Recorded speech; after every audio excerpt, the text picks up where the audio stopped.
Cycle parts. It is the KTM Moto3 fairings, Bridgestone tyres, Butylene oils, SBS brakes, RK chain, Nitro and Andreni KSS suspension as well. Project which started back in 2012 was the new formula.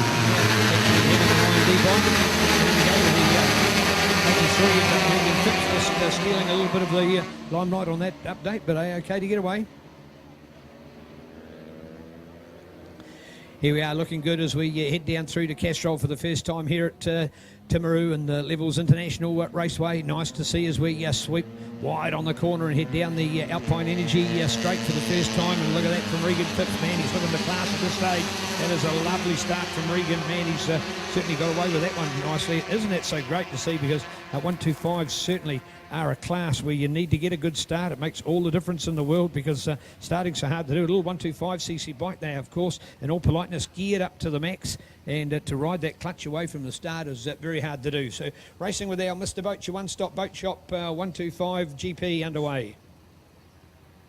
Confirm that was a jump start from Regan Phibbs. I don't know whether Neil caught it, no doubt, but we always say it's up to the judges. I was down in the timing box, and definitely. And the other thing at Timaru is normally you're supposed to display a blackboard at the start, but there's actually a big sign up there saying 83 time penalty. Well, yesterday's drama, we had Blaze Heaven, who's scored a perfect score so far in this championship, with a point for qualifying at the first round, a point for qualifying at the second round, and it's not on my list necessarily yesterday, I have to have a look at that, but and a clean run of runs last weekend, but he had a crash yesterday. We didn't know, we couldn't see it. We've only got 2 sets of eyes and we've got a lot of things to do.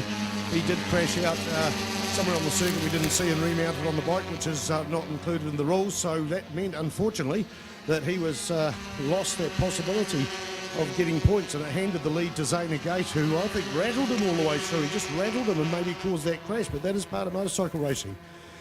So now Zayna Gate leads the New Zealand 125 Grand Prix Championship with 77 points. Blaze Heaven on 76, Chris Crane 57, Regan Phibbs on 56, Campbell Grayling 43, Daniel Jenkins 37, 36 points for Chris Malcolm, John Medlam on 30 points, and Scott Topping from Perth in Australia, the letter T, 27 points, 25 for Brian Hardacre, who incidentally, Brian Hardacre is 61 years old. Yeah, isn't he great? Awesome to see, and fine work, and big thanks to the 125 family getting things sorted out. Of course, the other rider is about 80% of all people in the 110 as well. That really adds atmosphere. They're there supporting each other. With people like Steve Ward behind him, it's not about the fact that, oh, there's somebody else has had some problems so I can gain an advantage. It's no, we want that other guy out on the racetrack. We all need the competition to help each other, and that's what they're doing. They're literally all putting together. There's no way that you'd call them a conventional class where you've got super bikes and not any 2 guys are within 100 metres of each other in the pits. These guys are all there helping each other. It's fantastic. Yeah, it reminds me of the sidecar boys. You know, the sidecar boys used to do that because they all needed a welder, and they all needed, you know, and they also had to be there when the beer was paid up for the who'd fallen off. Rider falls off, but it wasn't about that. And it's great to see the 125s and Chris Kane on number 6, mate. He's got a. I was looking at his blog this week. He's put a lot of work into explaining the whole sport and explaining the weekend, not from his point of view, to push him, the entire sport. And it's just outstanding to see a young fella or anybody just doing that. And I asked him for a sheet on speeds around the track, and we're going to try and allude to that if we get the time, but of course we've got to commentate the actual changes in the race particularly. And he just come up there, no questions asked, wrote it all down. Right now we're coming across the start-finish line, and there's Regan Phibbs on the track in the lead, 15-9, Blaze Heaven there in second place, and that's Daniel Jenkins, I think, in third. In fact, no, that's Zayna Gate, 93. Zayna Gate with Daniel Jenkins there in fourth place. Campbell Grayling has moved up and swapped places with Chris Kane. Campbell Grayling riding the Team Aspire bike. And it's great to see Nigel and putting this bike and the team on, even though he can't make it down south. I see the big Team Aspire van in the pit. All right, Chris Kane comes back down that back straight and gets ahead of Campbell Grayling on the number 58. Chris Kane has done 125s for a couple of seasons. Campbell Grayling was a New Zealand 250 production champion last year and has decided to move into another class. It was an exciting class he's moved into. Struggling for 125s over the years. We've got a full page in the program. I think we've got 15 bikes out there possible, and Benjamin Green, it looks like, is No, he's still out there in last place, but he's still out there. He had an interesting crash, the funniest crash. Not the crash, I never saw the crash yesterday coming out of Castrol.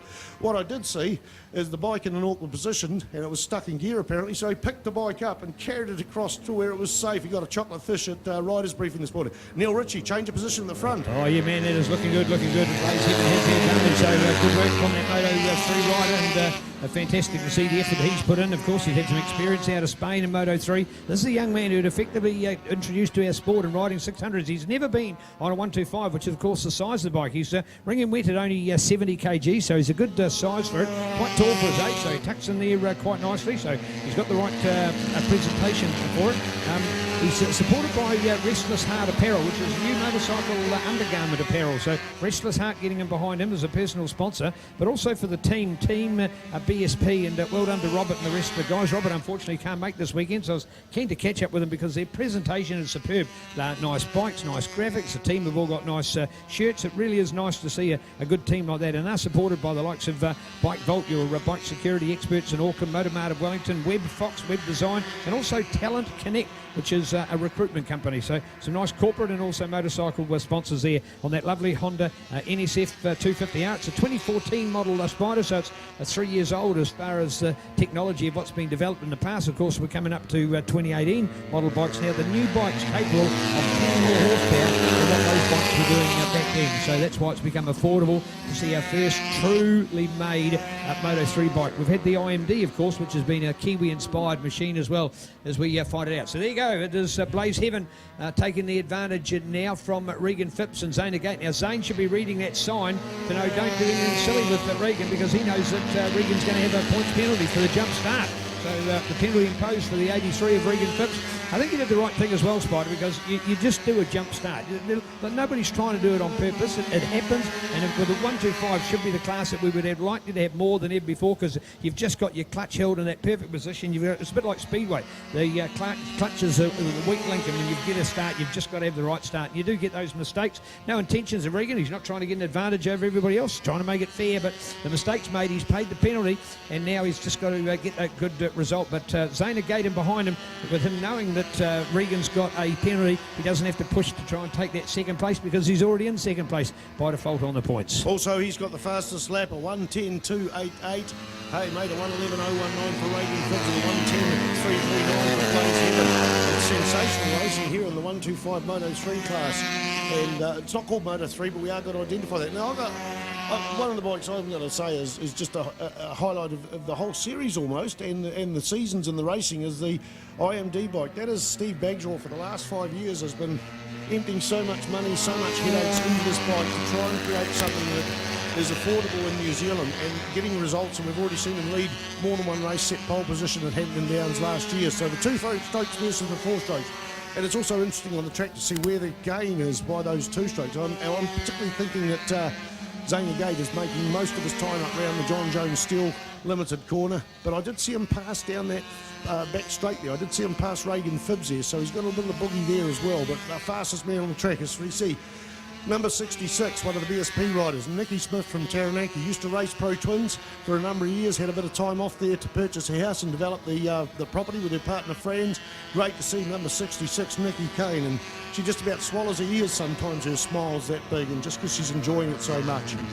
Yeah, nice to see indeed as we update our Mr. Boat sponsored 125 GP class with our Moto 3 combined. The 2 4-strokes out there as the white flag is there at the moment, so an opportunity to look for our update and keeping our eyes on the Blaze and Zane show out there, because Regan, although back into 3rd place, remember, of course, he has the time penalty. Now, yesterday we had one of the riders with the time penalty imposed. They finished in the top 3, but they were relegated to 11th. It's not to say that you end up in 11th place, but you end up in the field after 20 seconds. So, of course, you take the race lead minus 20 seconds and you slot that person in. Everybody else who's within 20 seconds of the finish flag of the race lead, they will improve 1 placing on that. So it saves you don't have to restart the race and waste a lot of time like that. And the 20 seconds has just proved to be a very good penalty, and really is making just that real difference. And with the fantastic digital signage, we can see it displayed here, and everybody, not just Regan, but can see that he's got that the penalty and knows, well, from Regan's point of view, he's got to go fast. My favourite one of that was Matthew Hugenboosum at Hampton Down. Spider got the 22nd penalty and won the race by 24 seconds. So he still had it by 20 seconds. So great to see. Here we are coming around the line. Check it back time. And here we go to Blaze Heaven. Well done to Blaze. Great result. 93 in there, Zana Gate.